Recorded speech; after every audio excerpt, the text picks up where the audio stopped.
Antes de começar o nosso quinto episódio, então, eu gostaria de te entregar esse presente. Espero que você goste. Obrigada. Ele, na verdade, é o tema do nosso podcast. Ai, que lindo. Olha, gente. Uma xícara e Cheiro café. Pessoal, nossa obrigada. Casa Café, o café que vocês perguntam todo dia quando eu posto. Entrem no site, entrem no Instagram, Nossa Casa Café. O Marcelo deu um cupom para vocês com 10% de desconto, tá aqui embaixo. Olá, pessoal! Estamos hoje iniciando o nosso quinto episódio de Café com a Neuro. Hoje eu estou com a Kátia Rufino. A Kátia é psicóloga, psicopedagoga, tem formação em educação especial e é analista de comportamento. Vamos tomar o nosso café e começar o nosso bate-papo?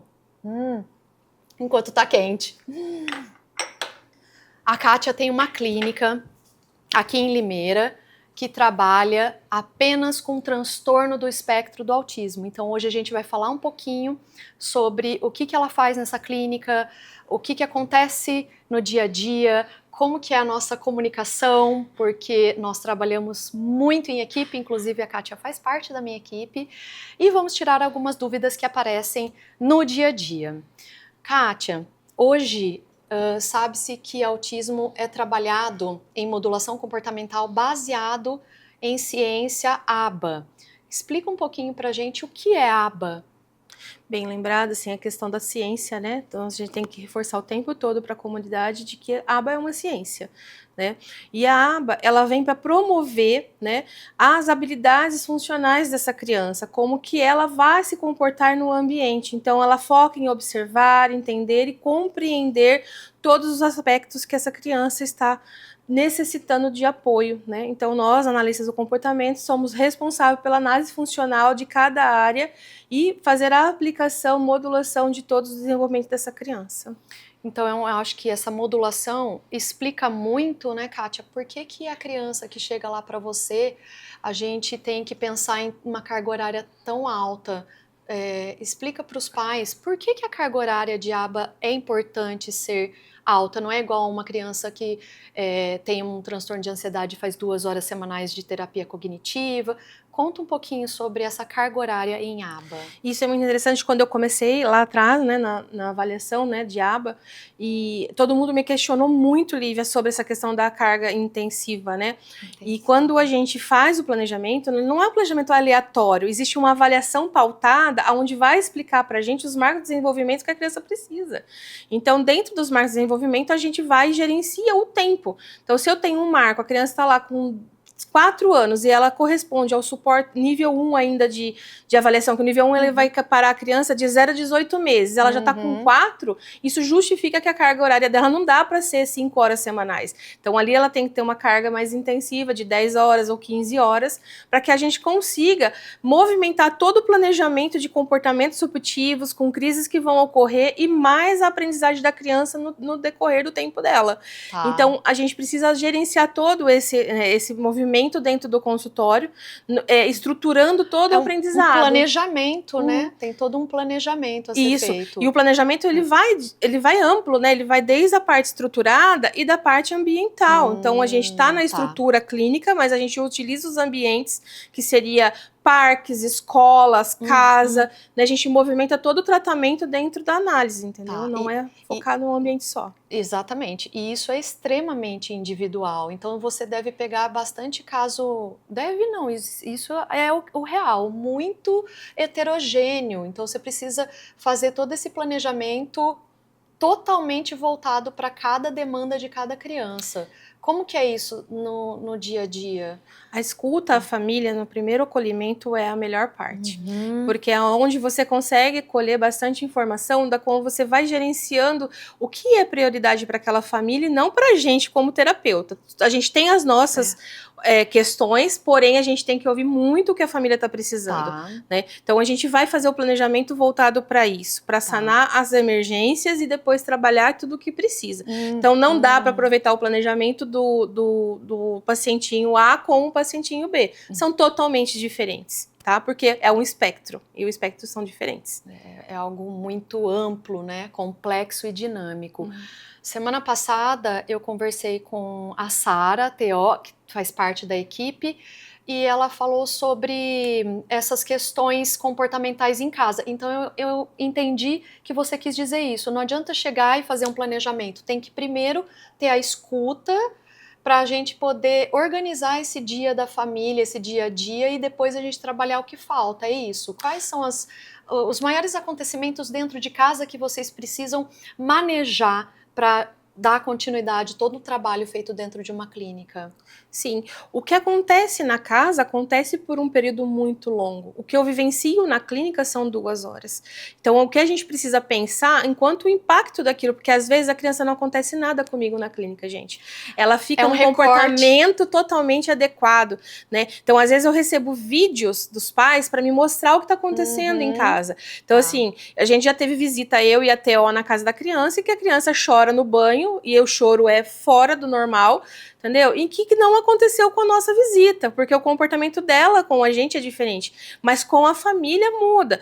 E aí aquilo se torna muito penoso para aquela família, né? O banho que seria uma hora legal, divertida da família, é um banho que totalmente estressa todo mundo do ambiente. Então a família está desesperada, acaba adoecendo também, né? Porque não é fácil todo dia a hora do banho você ter um impacto do que vai acontecer. É um suplício, né? Exatamente. Agora que você tocou num ponto super importante, que eu acho que é legal pontuar, isso fala até um pouquinho sobre qualidade de terapeutas, vocês chegam então a ir na casa do paciente para ver como que essa criança se porta, porque na clínica ela pode ter um comportamento totalmente diferente. Aí no banho lá, como que funciona esse trabalho de vocês saírem do setting terapêutico para ir nos locais dar esse suporte para a família? Isso acontece com frequência? Isso, os pais acabam acatando isso e colocando em prática o que vocês dão de dicas e até de suporte técnico? Como que é o seu dia a dia em relação aos seus deslocamentos? Muitas famílias são prontidão mesmo de estar com a gente dentro da casa, porque isso também, se eu tiver que falar, olha, essa xícara não pode ficar aqui agora, essa xícara vai ter que ir para o armário X. Então, às vezes, eu mexo numa decoração da pessoa. Eu mexo numa coisa que, às vezes, para ela é simbólico, né? E para uma mãe é isso, ela gostaria de ter esse enfeite ali. Naquele momento, eu sei que se tiver, a criança pode arremessar e quebrar. Entendeu? Então, eu falo, retira, por favor, eu mexo no ambiente dela. Então, a gente tem que ter muito cuidado, muita empatia com essa família, porque é a casa dela, né? E o filho dela. Então, a gente precisa falar com ela de uma forma, olha, eu entendo que você ama essa xícara aqui, mas esse momento eu não consigo, entendeu? Mas a gente vai trabalhar para ela voltar aqui. Exato, isso que eu ia falar. O objetivo é fazer com que as coisas se organizem dentro de uma rotina e a qual eles estão acostumados e como a mãe deseja que fique também. Sim. Então a gente tem que ter um pouco desse cuidado com essa família, porque a gente está dentro do ambiente dela, é o cantinho dela, né? E a gente não pode ser invasivo. Então, quando a terapia está acontecendo ali, a gente acaba tendo que fazer mudanças, né? Para o comportamento melhorar. Mas nós vamos tentar o máximo fazer com que essa família volte a ter aquilo que ela mais precisa e que é importante para ela. Excelente. Também puxando lá o gancho da nossa entrevista com a Sara, ela, em questão sensorial, ela chega aí nos lugares para fazer toda essa acomodação, ensinar a família. Como que vocês trabalham isso em relação à rigidez, a mãe sair para ir com essa criança no mercado? Vocês trabalham isso também, de levar a criança para um shopping, uma sorveteria? Isso faz parte de tratamento ABA? Sim, né, é o ambiente, né, fora da clínica. Então, nós fazemos sim o planejamento quando se faz necessário, com algumas visitas a locais específicos. Muitos deles com o acompanhamento dos outros terapeutas, né? O TO geralmente trabalha muito com a gente, então, por exemplo, vai ao dentista. Eu trabalho a dessensibilização do medo, das crises que vão dar, entendeu? Então, a TO vai me passar as etapas que ela já fez o levantamento para que eu consiga, né? Porque lá comigo, ele tá comigo todos os dias por 2 horas. Então, todos os dias eu consigo ir lá. Ele toma um lanchinho comigo quando tá 2 horas. Toda criança que fica 2 horas toma um lanchinho. Então, eu consigo, após o lanchinho, vivenciar a escovação de dente, por exemplo. Isso é um ponto, assim, que as famílias sofrem muito. Entendeu? E lá eles acabam... Então, todos os dias eu mostro na real pra ele, na vida real. Eu acabo de me alimentar, eu vou lá e escovo os dentes. Mas a TO já me deu a orientação dos passos. Entendeu? Então eu só sigo. Então todos os dias, por 5 vezes nos dias, eu fiz o treino de escovação. A mesma coisa vai ocorrer se for para um treino de desfraude. Entendeu? No ambiente que tá comigo, a TO já fez os passos e a gente continua no aba a perspectiva de desfraudar essa criança, né? Então a gente está em equipe multidisciplinar o tempo todo. Foi exatamente isso que a Sara pontuou da outra vez. Que realmente as equipes têm que se conversar, porque tem coisas que vocês têm que dar o suporte, por exemplo, até uma rigidez que é a analista de comportamento que trabalha, e a TO com essa questão sensorial. Então, eu vou dar um exemplo muito importante que a gente passou há pouco tempo. Na Semana do Autismo, a gente saiu da clínica, nós fomos para um ambiente em Americana, que era um jump. E nós fomos com a criança. E estávamos brincando, todo mundo, nenhum trabalho comportamental para mim, todo mundo muito feliz. Na volta, todas as mães postando no grupo. O meu dormiu. E uma das nossas mães não dormiu.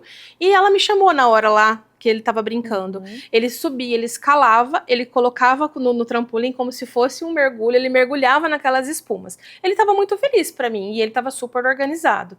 Só que após sair, reativou. Para ele não foi bem. Ele teve crises e crises por horas dentro de casa. O que a mãe tem que fazer? Né? A sorte que eu tinha filmado. Eu filmei, porque eu achei até na hora bonitinho. Olha que legal, ele gostou. E mandei pra TO que atendi ele. Falei, amiga, tem um desse na sua clínica, né? Brincando com ela. E aí ela falou, olha que legal, não sei o quê. Só que no dia seguinte, a gente voltou a conversar. Amiga, a mãe me chamou, aconteceu isso. Pra ele não foi bom.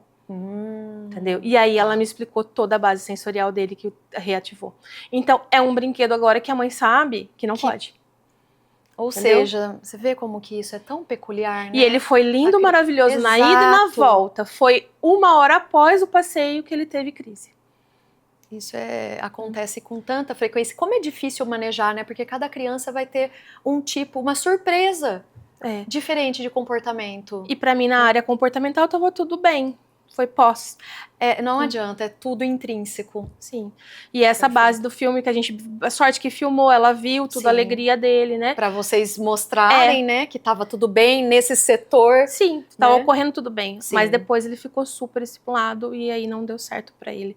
Ele passou mal depois. Então, e além dessa orientação de a mãe saber, de vocês falarem que essa criança, então, pra ele não vai dar certo, o que você dá, assim, de orientação para quando essa criança já foi embora, você não está mais em contato com ela, está em casa nessa baita crise?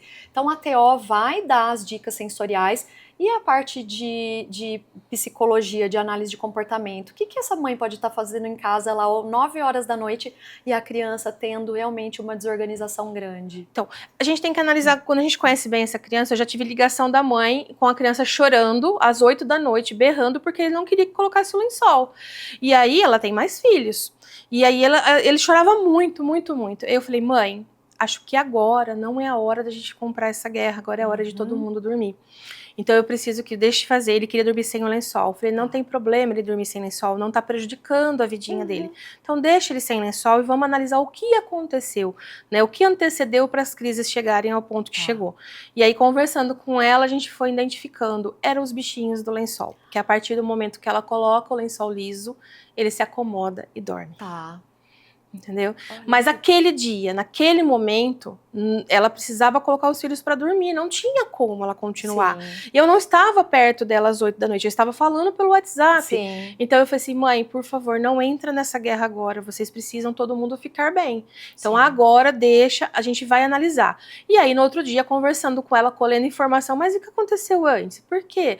E aí ela vai dando informações. Você vai perguntando, elas vão falando, né? E aí a gente consegue montar. Foi, olha, tudo indica que foi os bichos. Faz o teste de pôr sem bichinho. E no dia seguinte ela colocou sem os bichinhos e ele dormiu com o lençol. E você vê como que esse acolhimento é tão importante que muitas vezes a família não tem, porque ela te ligou, ela teve o acesso, você ajudou e teve uma noite de paz nessa casa nesse dia. E muitas famílias não têm, né? Porque não tem o acesso ao terapeuta, não tem esse comprometimento, infelizmente, isso é real. E né? eu sou mesmo de dar o suporte a qualquer momento. Eu não tenho esse problema do atendimento. Só se eu não ver mesmo, gente. De repente eu dormi e não vi. Mas Sim. se eu ver, eu não consigo ficar sem Sim, responder. a gente tem que dormir também. Né? pessoal. Não, eu respondo. Senão no outro dia a gente não funciona e não vai conseguir. Posso estar de ajudar, férias, né? ando sempre. Exatamente, exatamente isso. E você faz muito isso também, né? Pelo menos pra mim, ela sempre me dá o suporte.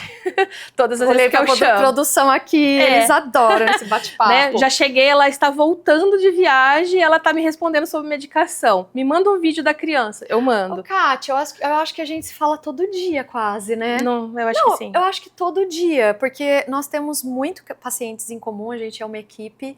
E, gente, como funciona o médico e o terapeuta terem um contato tão próximo? Sim. E às vezes isso, às vezes não, todo dia que eu tô com um paciente dela, eu já vejo na agenda, que é nosso, na verdade, fulano vai vir hoje. Vem com os relatórios, com os gráficos que vocês fazem lindamente pra gente fazer toda essa análise técnica. Mas em algum momento que eu não entendo alguma coisa ou que eu tô enxergando outra coisa, essa liberdade que a gente tem é muito boa, né? De ligar, chamar na hora, tô com ele aqui, papapá. Isso é muito legal, né? A troca imediata. Quando eu sei Troca que já vai em imediata. você, eu já pergunto pra mãe, qual o horário? Eu vou nela às 10. Eu já reservo na minha agenda às 10, pra eu saber que ela pode me ligar. Entendeu? Porque daí se eu estiver atendendo, eu não consigo falar com ela. Exatamente. Né? Então eu já deixo uma pré-reserva. Então eu vou fazer outras coisas, vou fazer um relatório, Sim. né? Mas aquele horário fica na minha agenda mostrando pra mim. Fulaninho tá com a Lívia, fulaninho tá na outra médica. Temos mais médicas que conseguem, né, Sim, Lívia? É isso que eu ia falar agora. Lembrando que isso não acontece em todos os casos. Às vezes eu até com outras equipes marco horários depois. Mas assim, é que a gente já trabalha há muitos anos juntas, a gente já conseguiu exatamente encaixar o que funciona e o que não funciona. Mas não é uma regra, tá, pessoal? Porque realmente muitas pessoas que estão nos assistindo têm outros terapeutas, têm outros médicos e eles podem trabalhar de outras maneiras, mas o ponto crucial é que sim, essa comunicação é extremamente importante. Faça sol, faça chuva, ela me responde. Ela pode não me responder imediato. Eu falo para os pais, calma, que até a noite ela me responde. Que às vezes acontece da gente se falar à noite também, né? Exatamente. Então, Kátia, hoje a gente está tendo muitos casos que nós já conseguimos fazer diagnósticos de cara. Outros casos também a gente pode falar sobre isso depois, que eu acho importante, de diagnóstico observacional. Mas nós fazemos o encaminhamento, né, o laudo médico com tudo que a criança precisa. Como que acontece, o que acontece, quais são as dúvidas que esses pais chegam para você? O médico deu esse diagnóstico, meu filho, tô aqui com o papel e ela disse que ele precisa fazer isso aqui. E aí, como que você conduz a partir desse ponto? Assim, a anamnese da gente, ela dá um norte pra gente, mas ela não é tudo, né? Porque a escuta primordial dessa criança é saber detalhes, né, do desenvolvimento ali, do dia a dia é a melhor parte. As dúvidas frequentes sempre vai estar com a fala, que geralmente o primeiro encaminhamento tá no atraso de fala, né? Ou se meu filho vai falar, se eu já tive caso que demorou para falar. E a gente tem de tudo, né? Porque a gente tem criança que começou a falar depois dos 5 anos e tem criança que realmente não conseguiu falar ainda. Né? A gente tem de tudo. Tem tudo. Tem criança que evolui na linguagem, tem criança que demora para falar e tem os casos que são mais complicados, que demoram muito mais e os casos que também... Uma preocupação assim que a gente sempre percebe é o nível, qual o suporte que tá. Isso me preocupa um pouco, porque eu como terapeuta, eu não fico preocupada com o nível, eu fico preocupada da criança com ela mesma, né? Então, assim, eu tenho que dar o nível, porque se faz parte né, do processo, o pai precisa, às vezes, ouvir o suporte, e aí a gente fala o suporte e aí a preocupação vem. E ele pode subir, ele demora? Ele pode subir, ele pode melhorar, como ele pode piorar, depende da intervenção, depende de vários fatores, né, que estão ocorrendo no desenvolvimento dele. Depende da genética, isso é uma coisa tão importante de falar, porque você vê, a gente está tratando uma criança dentro do espectro e sim, depositamos todas as nossas energias, esperanças nos terapeutas, nos médicos, óbvio, eles precisam disso. Mas, Kátia, quantos casos que você pega que é feito um trabalho intenso e a criança não evolui? a gente tem que pensar também que existem casos de genética que são bem desfavoráveis. Isso não é uma desesperança, mas isso a gente precisa explicar que acontece com frequência. E pensar também que se a criança de suporte 3, que tem toda uma questão difícil de trabalhar, né? A gente tem casos dificílimos, né? Que às vezes parece que não está evoluindo, mas se a gente conseguir comparar ela com ela mesma o tempo todo, a gente consegue achar na análise funcional as bases que ela está evoluindo, né? E que na parte teste, metricamente não se mede, porque não consegue, o caso está muito grave. Então, assim, quando a gente está na observação, na conversa com o médico, na troca, a gente consegue falar o quanto está indo, mas realmente pegar lá, às vezes, a avaliação, você percebe que está mais lento, né? Num suporte genético. Assim. Sim. E uma palavra que os pais, assim, que sempre vêm pro consultório é perguntar, e a poda neural? E eu falo, ai meu Deus, isso deixa qualquer pai em pânico. E é uma coisa que eu não tenho controle. Não, a gente ninguém tem controle, na verdade, é cérebro. Né? A gente tem que dançar conforme a música, vamos nos esforçando, fazendo tudo que dá de uma forma 100% comprometida, porque temos o problema também de muita gente se especializando mais ou menos meia boca, ou você vê os casos que aparecem na televisão, os casos de terapeutas que até a criança sofre maus tratos, ou oi, tudo bom, tchau, vai embora.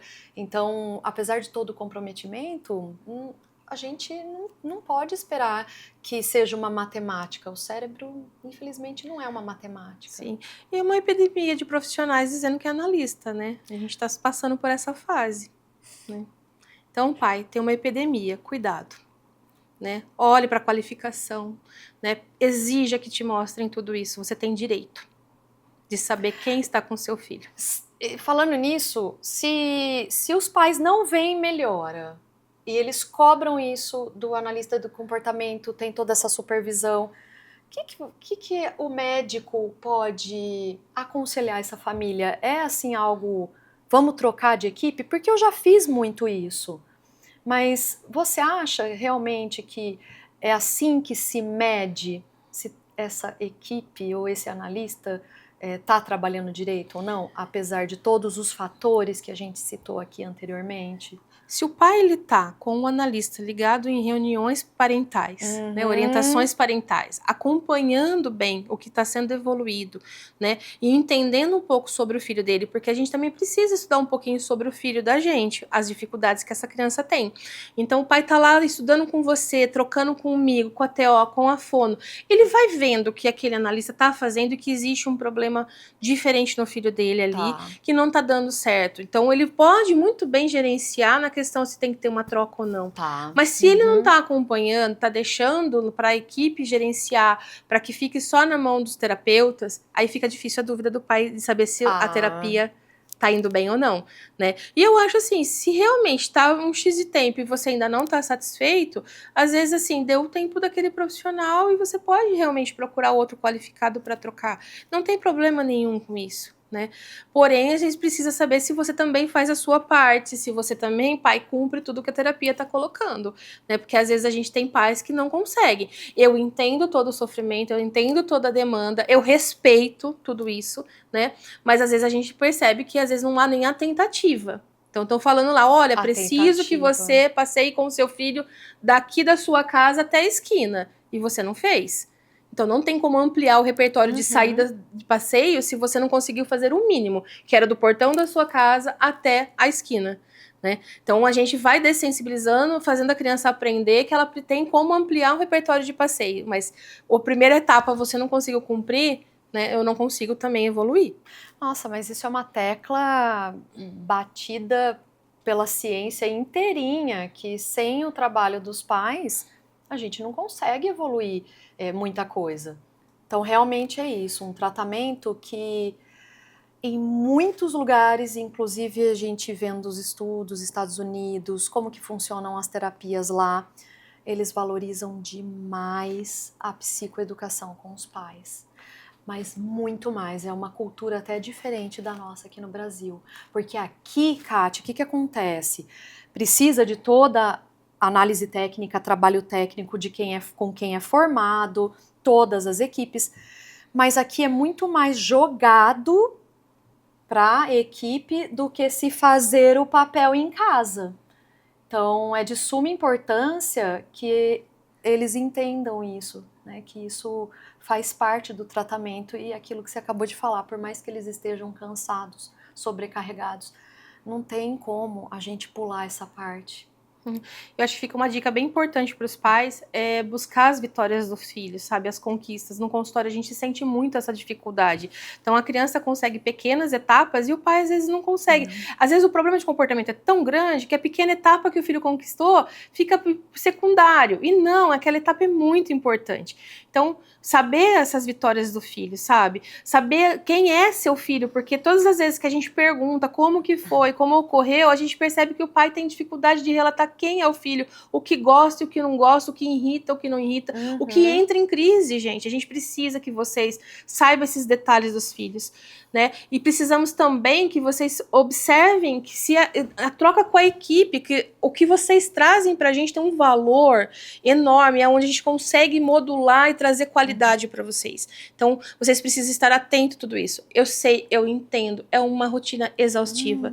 A gente sabe que sobrecarrega sempre um da família, né? E nós precisamos sempre pensar em vocês, sim, a gente pensa muito em vocês, mas a gente precisa muito de vocês, porque realmente quem está mais tempo com as crianças são vocês. Então a terapia ABA precisa do contexto familiar, escolar, terapeutas unidos, entendeu? Em prol do desenvolvimento. Então, todas as vezes, pergunte se a equipe está sendo reunida, se você está tendo reunião deles, com todos eles, individualmente, coletivo, isso tudo tem que acontecer para a qualidade acontecer. Tem Senão que a gente cobrar. cai. Tem. Tem que cobrar, porque tem criança que vai indo.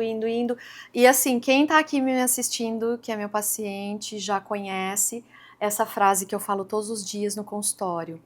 Gotinhas de alegria.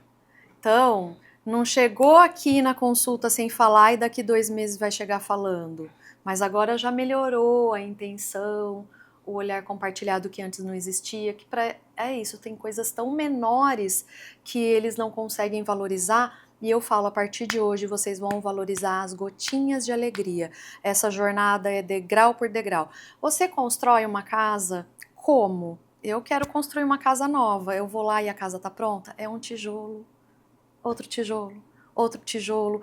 No meio desse caminho, chove, fica 1 semana sem ninguém pisar nessa construção. Aí no outro acontece um problema, tem que chamar um engenheiro, tem que chamar... Então a gente sempre tem que lembrar que na jornada do tratamento, que é uma grande jornada, aliás, nada na vida é algo linear. A vida, nós somos seres humanos complexos, dinâmicos. Tem dia que nós... Aquilo que a Sara falou no podcast que você deve ter assistido, tem dia que a gente não acorda bem. Essa criança um dia pode estar com alguma dor, essa criança pode estar com uma otite. Então, assim, tudo isso interfere. E no momento que estamos evoluindo, a gente pode ter uma queda. Então, a jornada, gente, é cheia de altos e baixos. E é assim para todos nós, né, Kátia, na nossa vida. Então, por mais que a gente explique para a família sobre o papel deles, sobre as gotinhas de alegria, muitos pais tentam demais. Para esses pais, Kátia, que se sentem frustrados, culpados, como que vocês lidam nesse acolhimento? Toda vez que eu recebo uma ligação de um pai, né, ou uma mensagem de um pai que a gente vê que está aflito, né, eu venho tentando trazer um pouco mais da calma, eu peço para respirar, né, porque o cansaço é real. O cansaço é real. Eles não estão mentindo pra gente. A semana deve ter sido puxada, então a gente precisa dar o acolhimento para que eles consigam se organizar e voltar. Ter ajuda, né, gente, é primordial, assim. Então, se tem a família ativa ali, por favor, pai, ajude, por favor, tio, ajude, vó, ajude, dê o descanso para essa mãe, porque deixa ela se permitir, deixa ela permitir pedir ajuda, deixa ela permitir estar cansada, porque ela é uma pessoa comum igual todo mundo cansa, todo mundo precisa de ajuda, né? E ela, aquele dia, pode estar, aquela semana foi puxada. Ô, Kátia, essa parte é bem complicada, né, de conversar, porque Qual que é o papel das terapeutas quando a família não tem? Quando a mãe, você conhece, a gente tem muita mãe em comum que não tem rede de apoio. Como que vocês conseguem? Porque eu vejo essa mãe, converso com essa mãe, mas eu vejo essa criança a cada 3, 4, 6 meses. Como que vocês lidam com essa mãe que não tem rede de apoio? É bem difícil para elas, muito difícil. Hoje eu venho dando uma estimulação em relação a fazer as amizades, né?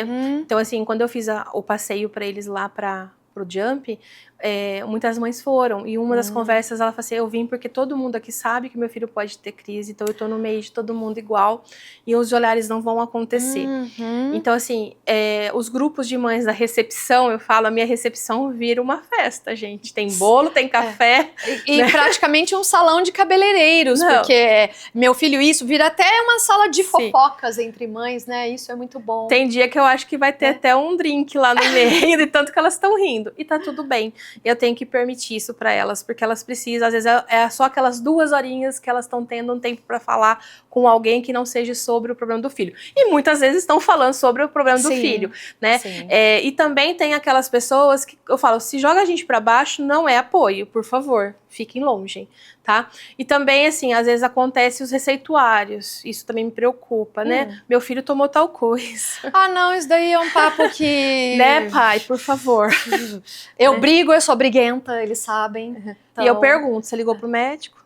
Você perguntou se podia parar, né? Você perguntou se podia aumentar? Ah, a fulaninha fez isso e eu quis experimentar fazer isso também. Como eu brigo! E às vezes o pessoal não entende que esse remédio, às vezes, tirado de uma vez só, pode dar um boom na criança, Não, né? e é totalmente individual isso. O que pode ser bom para Pedrinho pode ser péssimo para Joãozinho. Isso quem vai definir é o médico.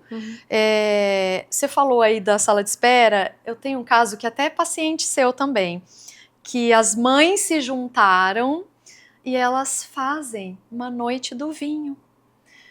Deixa as crianças com alguém, com a avó, com o pai, e elas se reúnem cada semana numa casa e fazem a noite do vinho. As mães podem beber vinho e ter os seus momentos de diversão. E o pré-requisito para uma mãe entrar lá para participar da noite do vinho é proibido falar sobre o filho, sobre o autismo naquele momento e sobre as reclamações. Elas só vão para se divertir. Vocês merecem ter esse tempo para vocês. Vocês têm que ter qualidade de vida. É fácil? Não é fácil. Você tem que largar algo que está totalmente sob o seu controle, porque a mãe... Pais homens... Eu tenho muitos pais maravilhosos que participam ativamente, mas nesse momento eu tô falando de mães que realmente, às vezes, elas têm que implorar para o pai ficar 2 horas com os filhos. Então, por favor, nos ajudem nisso. Por isso que eu peço sempre para levar o pai na consulta, porque eu tenho que fazer um papel de psicóloga também, além de médica. As mães precisam sim, eu apoio. Ninguém vai ficar bêbada também, né, gente? Mas vamos nos divertir um pouquinho, vocês mães, porque se vocês não estiverem bem, o que a gente faz com a criança se as mães não estiverem bem? Primeiro passo é elas estarem bem. Então, né? Podem tomar vinho. Elas precisam estar bem para que as crianças estejam bem. O dia que vocês não estão bem, a gente percebe que as crianças também não estão bem. Então, eu vou puxando aqui para o final, perguntando para você o que te motivou a escolher a análise do comportamento, tratar a criança autista, o que te moveu o coração nessa área que a gente precisa ter tanta empatia, tanta paciência e principalmente tanto amor? Eu acho assim que a gente tem que pensar, né, que precisa ter dom. Não é fácil. Né? Porque a gente passa por muitas dificuldades com as crianças. Então, assim, se eu pensar um pouquinho nessa história minha de vida, né? Quando eu fui professora de sala de recurso, eu tive meu primeiro autista, que foi o Luiz Samuel. E né? É um paciente nosso em comum, né? Família, pai muito querido. Sim. E então, assim, quando eu atendia ele na escola, o pai conseguiu já na justiça uma menina que atendesse ele, uma T escolar lá, e ele tinha essa menina. E nós fomos, assim, fazendo todo o planejamento. Porém, ele tinha recurso. O pai pagava uma psicóloga aba, né? E que ela supervisionava eu toda sexta-feira. Ela falava comigo. Ela não era de Limeira, ela era de outra cidade. O acesso era bem difícil, né? E aí eu comecei a fazer a supervisão com essa psicóloga do Luiz Samuel aqui, né? Às vezes ela vinha, às vezes ela fazia online, né? Mandava recados. E aí eu fui fazendo. Quando eu encerro o meu ciclo de dar aula, né, na escola, eu vou só para o consultório, que eu assumo atender só no consultório, ela pede para que o pai do Luiz Samuel me procure. Procure para que eu seja aplicadora aba do menino. E aí eu começo a ter o contato com análise aplicada ao comportamento. Foi através do Luiz Samuel. Foi. E aí eu atendi ele, aí tempos depois ele teve o diagnóstico da filha, né? Sim. E aí eu também atendi a Kelly, e passado um tempinho eles também foram, né, daí ganhou na justiça, Sim. eles acabaram indo para outras clínicas porque ele tinha, né, um custo com isso.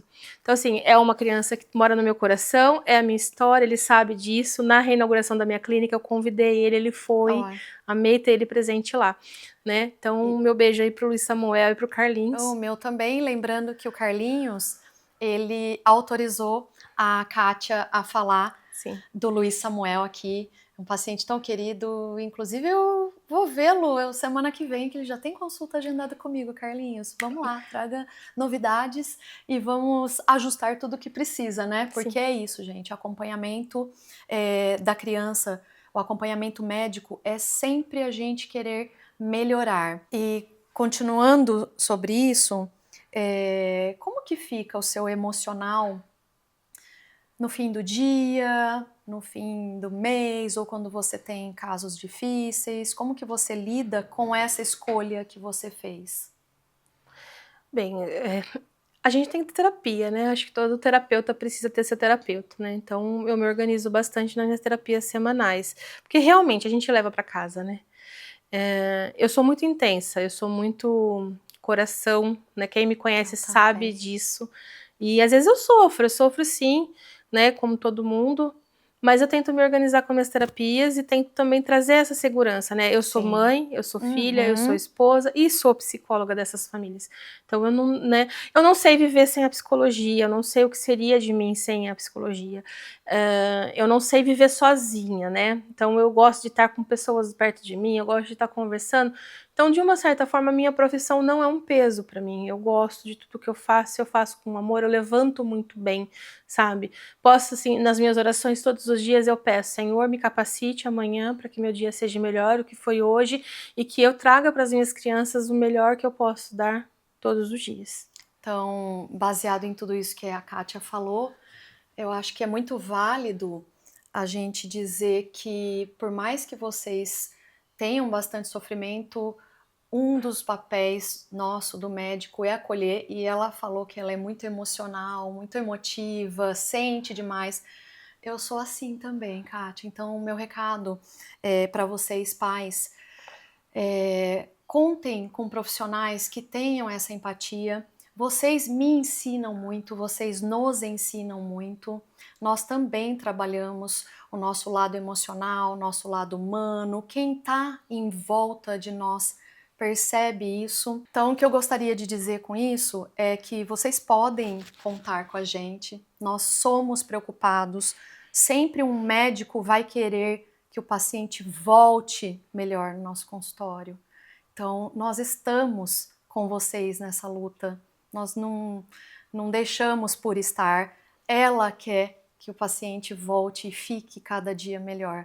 Então, contem com os profissionais que vocês confiam e para os pais que já estão comigo, contem comigo sempre. Então, assim a gente termina o nosso 5º episódio de Café com a Neuro. Foi um bate-papo bem descontraído, né, Kátia? Sim, adorei. A gente pode fazer aí uma parte 2, 3, 4, mas eu queria te agradecer pela sua visita, te agradecer pela parceria, agradecer você estar comigo todos os dias, tudo isso em prol de vocês, em prol dos nossos pacientes. E venha sempre fazer mais bate-papo tomando um café comigo. Lívia, quero te agradecer também o convite. Acho que programas como o seu é o que vai trazer as informações corretas, né, no momento que nós estamos vivendo. Então, essa qualidade de informação para essa turma aqui da nossa cidade, para onde atingir, eu acho que vai ser ótimo. Então, agradeço sempre mesmo. Então, né? volte sempre, seja sempre bem-vinda. Sempre que você precisar. Beijo, pessoal.